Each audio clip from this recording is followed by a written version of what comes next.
এয়া ৰাতিৰ আন্ধাৰত একদম পুৱা ৰাতি ওলোৱা হৈছে আৰু চাওক আজিৰ যাত্ৰা একেবাৰে ৰাতিৰ আন্ধাৰত বৰ্তমান।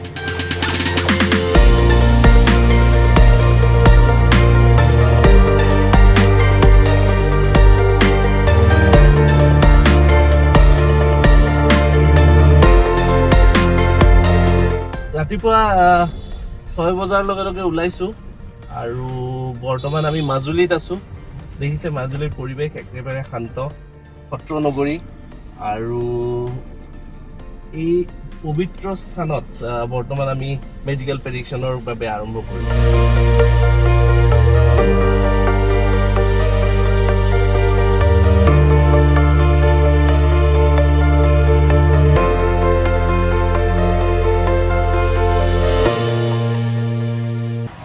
ৰাতিপুৱা ব্ৰেকফাষ্ট শুকান ৰুটি আৰু ঘুগনি মাজুলীত বৰ সুন্দৰকৈ দিছে, টেষ্টি হ'ব, খাই লওঁ।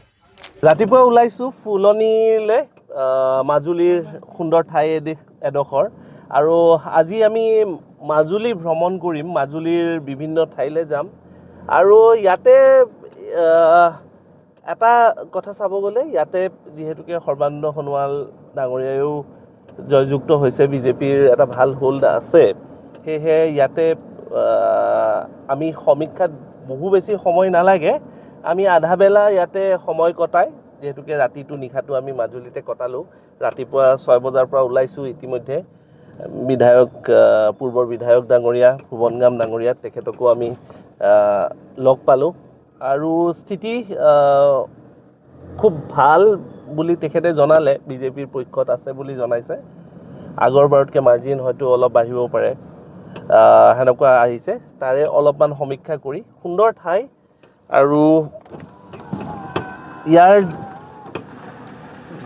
যিটো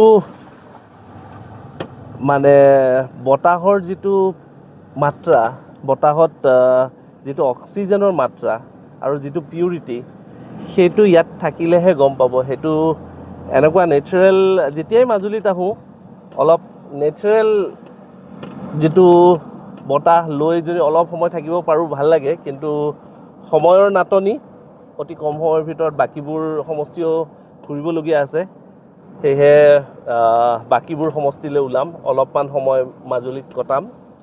কমলাবাৰী আমি যাম, গড়মূৰ গৈ আহিলোঁ, আৰু আশা কৰোঁ আমি মাজুলীৰো সঠিক এটা প্ৰেডিকশ্যন আমি আগবঢ়াব পাৰিম।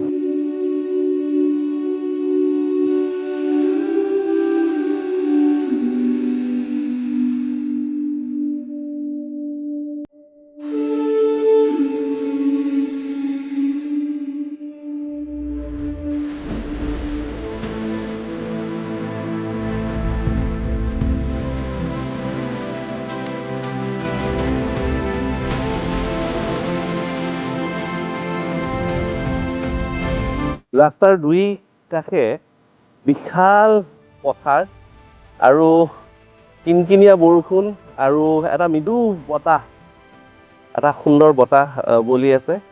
বতৰটো একেবাৰে পাৰফেক্ট বুলি ক'ব পাৰি। প্ৰচণ্ড গৰমো নহয়, একেবাৰে ঠাণ্ডাও নহয়, সুন্দৰ ঠাই। আৰু এনেকুৱা ধৰণৰ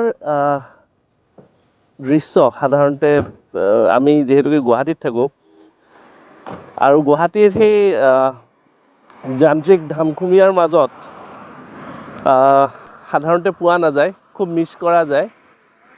সেইকাৰণে কেতিয়াবা আহিলে অলপ সময় এনেকৈ ৰৈ পিনে অলপ আমেজটো লওঁ, খুব ভাল লাগে।